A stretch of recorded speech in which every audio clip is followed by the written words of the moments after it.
Kung kabit ka, dapat mag-focus ka lang. Huwag kang titigil hanggat hindi mo natutupad yung pangarap mo makarating sa programa ni si Raffy Tulfo in action. Focus ka lang, galingan mo pa yung pagiging kabit mo. Kapit lang sa pagsabit, baka tumalsik. Focus ka, bantayan mo yung kinakasama mo ha.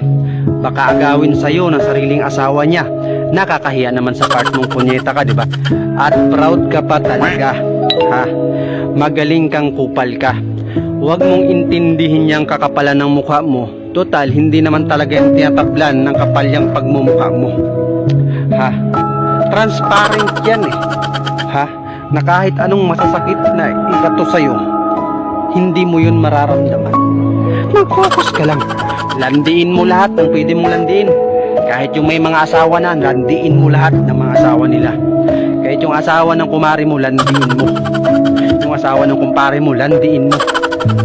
Makati ka eh, ha? Sa sobrang kati mo, hindi mo na alam kung sinong pwedeng kumamot dyan sa kakatihan mo. Wala ka nang pinipili, ha? Ipakamot mo. Huh? Ipakamot mo pati yung nangangati na buni mo. Total kating-kati ka naman eh, di ba? Sama ka sa akin, pwede kitang matulungan. Ipabulkit natin yung utak mo, baka may butas, baka nahanginan. Malay mo makapag-isip ka ng maayos, ha? Pabulkit natin lahat ng butas dyan sa'yo, ha? Malay mo matauhan ka, di ba?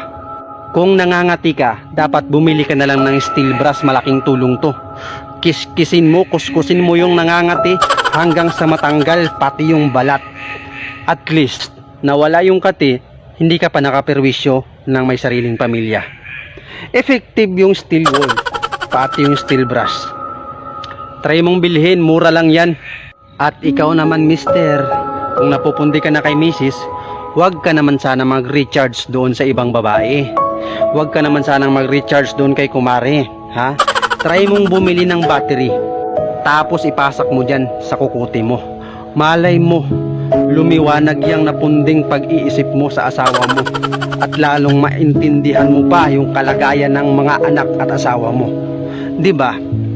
Yung sinasabi ko sa iyo, huwag ka masyadong maging marupok. Ha?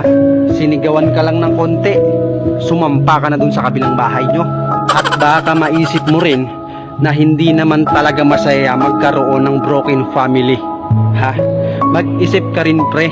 Ha? Huwag yung puro utog lang yung nasa isip mo. Ha? Sinigawan ka lang ng asawa mo, naglayas ka na, tapos dyan lang pala sa kapitbahay nyo. Huwag ganoon. Go lang. Alam mo, okay na sana tayo dun sa pagiging malandi ka lang. Kaya lang sinamahan mo pa ng katangahan. Ha? Alam mo, ang daming mga single sa mundo, pero hindi ko alam kung bakit dun ka sumabit sa kasal na at mayroon ng pamilya. Sa bagay, okay lang yan. Wala ka namang konsensya dun sa pamilya, di ba? At least panalo ka. Kawawa naman yung mga naiwan, di ba? Try mo rin kayang isipin yung mga naiwan. Huwag yung puro sarili, ha? Huwag yung puro pagmamahal ang iniisip. Isipin mo rin kung mayroon bang nasasaktan, ha? Kaya ang masasabi ko sa'yo, yung mindset mo yung lagi mong ayusin.